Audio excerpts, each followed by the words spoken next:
উচ্চ মাধ্যমিক 2025 তোমাদের জন্য রুটিন বেরিয়ে গেছে, কিন্তু তোমরা যারা ক্লাস 11-এ এখন আছো, 12-এ উঠছো, তাদের জন্য এই 2025-এর উচ্চ মাধ্যমিকের রুটিন।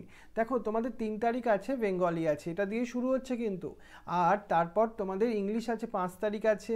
তারপর 7 তারিখ তোমাদের ফিজিক্স আছে। তারপর দেখো তোমাদের আছে যেটা হচ্ছে 11 তারিখ, 11 তারিখ তোমাদের কেমিস্ট্রি আছে।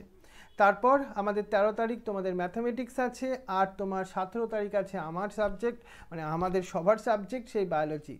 রাইট? তাহলে এখন বায়োলজির জন্য কিন্তু পরের বছর অনেকগুলো দিন ছুটি পাচ্ছ, তোমরা কিন্তু অনেকটা লাকিও।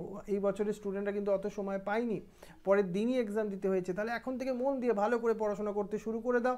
আমরা সবাই তোমার পাশে আছি। বায়োলজি সংক্রান্ত যে কোনো কিছু ডাউট, যে কোনো কিছু তোমার জানার থাকলে আমাদের সাথে যোগাযোগ করবে, আমরা তোমাকে সেইভাবে হেল্প করব। আর যারা আমার পার্সোনাল ক্লাসেও আছো, তোমাদের আবার ইউটিউবের স্টুডেন্ট, তাদের সবাইকে বেস্ট অফ লাক জানাই পরের বছরের উচ্চ মাধ্যমিকের জন্য। Thank you.